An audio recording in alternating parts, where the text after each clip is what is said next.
US government never like a second citizenship. They never ever like a second citizenship. And currently, as I speak, they are trying all their best. They're doing everything they can do to destroy the second citizenship or the citizenship by investment. Currently, there's a bill in the House is pending, and they're basically pushing, trying to kill the second citizenship. Hi, for those who don't know me, my name is Luke. I'm an immigration attorney, and in this video, I'll give you a breakdown to why they're trying to destroy the second citizenship, or why they don't like the second citizenship.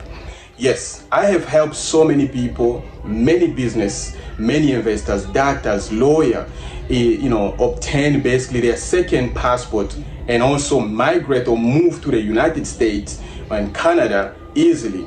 And for those who also want a second passport, to get their second passport so they can travel easily, open businesses in different countries, buy property in different countries. Yes, I have helped many people.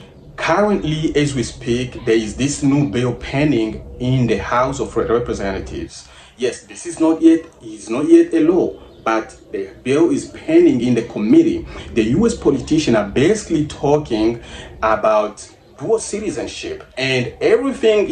Guys, every time a politician talks about things, put things out there, you really have to think about it, because tomorrow, if you are not careful, tomorrow whatever they talk about today, tomorrow could become a law. Yes, why you have to worry or think about is because of citizenship-based taxation.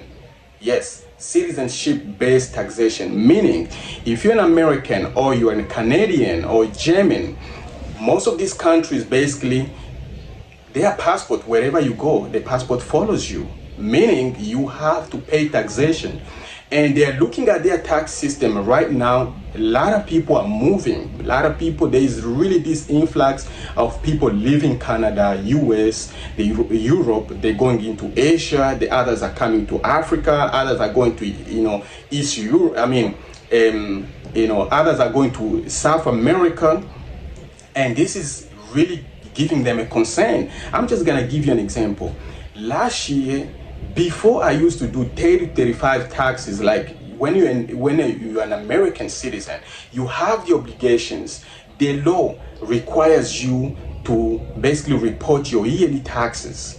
And we normally used to do 35 to 40 cases yearly. This is since 2010. And now, last year, basically, this number jumped to 250. I was so surprised. 250. Meaning a lot of people are leaving the US, are leaving Canada. This is really an indication, because then it was just few people. But now, a lot of people are really improving the lives of the people. A lot of things are improving. And a lot of people are living, they're looking at taxes, they're seeing how things are so expensive, accommodation is so expensive, rent, everything they work for goes to bills.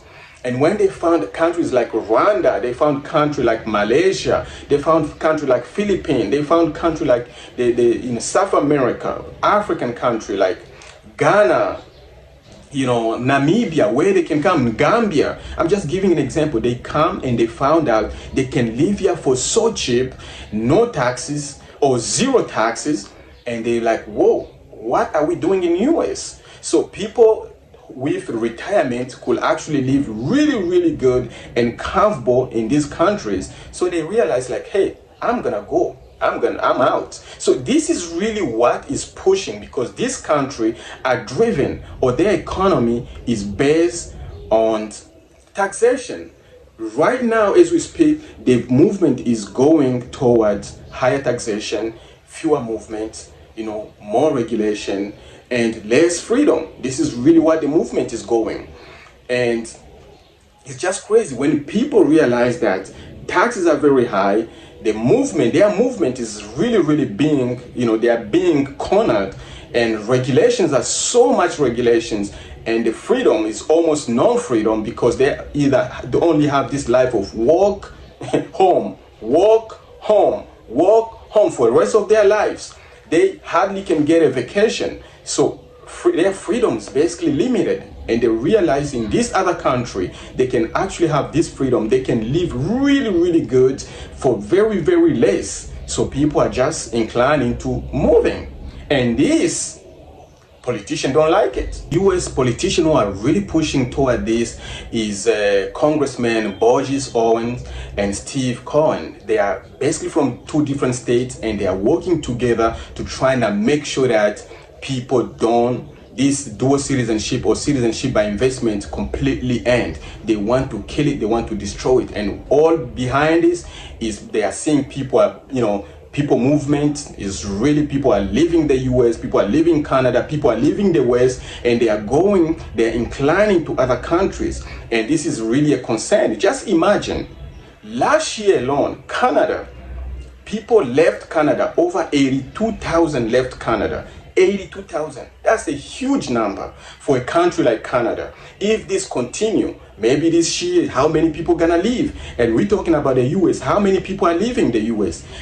Just follow Rwanda. How many American living Rwanda? I mean, how many American living, US to Rwanda? How many people are leaving to Gambia? How many European are leaving to Africa and to Asia, to Middle East? It's just, the number is just so high. And we are constantly doing this passport, dual citizenship for people, for so many people. A lot of people are looking into citizenship for other Caribbean countries, which this citizenship gives them an option really to travel and invest and live their life freely without all this crazy taxation. Most of this country, really, you don't have to worry about taxes. For those who don't know, citizenship by investment is where basically you donate money to this government, and the government in return, they give you their passport. And their passport, normally those passports are really, really strong. We're talking about St. Kitts and Nevis, we're talking about Malta. And this passport will allow you to travel almost everywhere in the world visa free. And it's just amazing. This passport, you can also pass it to your family member, you can pass it to your kids, you can pass it to your spouse. And most of these countries, basically you found yourself, taxation is very low or no taxation at all. So it's very, very attractive when it comes to the benefit of dual citizenship and what is really dual citizenship or citizenship by investment. So in brief, in very short terms, this is exactly what it is. And here, guys, I'm not just talking about stories. I'm not telling you stories.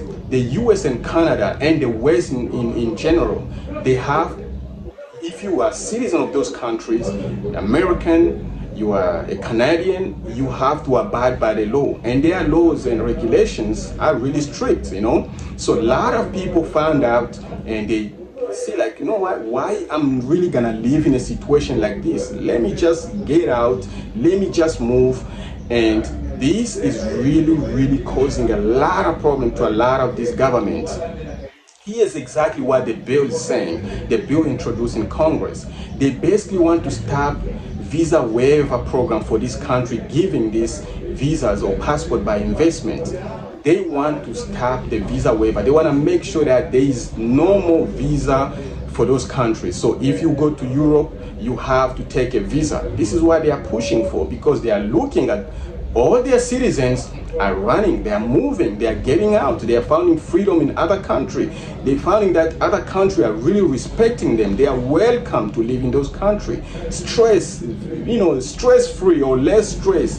And they don't have to worry about so many bills. They don't have to worry about so many rent, mortgages, all this stuff that comes with, with being an American citizen or Canadian or European Union citizen. Is just crazy. And when people found out this, they just say, we have to be out. And what is really behind all this? What is behind this bill? The bill introduced to the Congress, or the bill that is currently pending in the committee. The money for this is to make sure that people stays in America and Canada, in Europe, for taxation, for taxes reason. It's all come down to taxes. Has nothing to do with nothing but taxes. And also they want to make sure that they limit movement for this country, because these countries, their passport, like a passport from Malta, is really strong. And guess what? If you don't want to live in Malta, you can say, with your passport from Malta, you can go and live in any other European country. You can go and live in Portugal and do businesses there, or France, or Germany, or wherever you choose to live. You can go and live there, and you don't have to worry about taxation, and you don't have to really, to worry about visas. So many people being blacked, they can't travel because of visas. But this passport basically allow them to travel everywhere. You can go to the US visa free, just take your luggage and you're good to go. So this is really what's behind all this. Canada, US, and the entire Europe are really, really working hard to try and make sure that they kill this second citizenship option. This is really what they're working on. They're trying hard. But my opinion, it won't be that easy. It won't be that easy, because currently, as we speak, there are over 90 members of Congress, US Congress, who are currently have dual citizenship. They actually have, citizenship. Either they got it by investment, they got it either by birth or by descent. So they actually have it. So it won't be easy. And if they ever succeed, they still all going to be an option of, a permanent residency. So there's always going to be options for people. But I don't think they'll succeed. This is what they put on the table, and I really, my humble opinion, don't really think they'll succeed. Guys, I would like to ask you so much to talk on this subject. I would like to ask you to follow, subscribe, share, and like. Yes, till next time.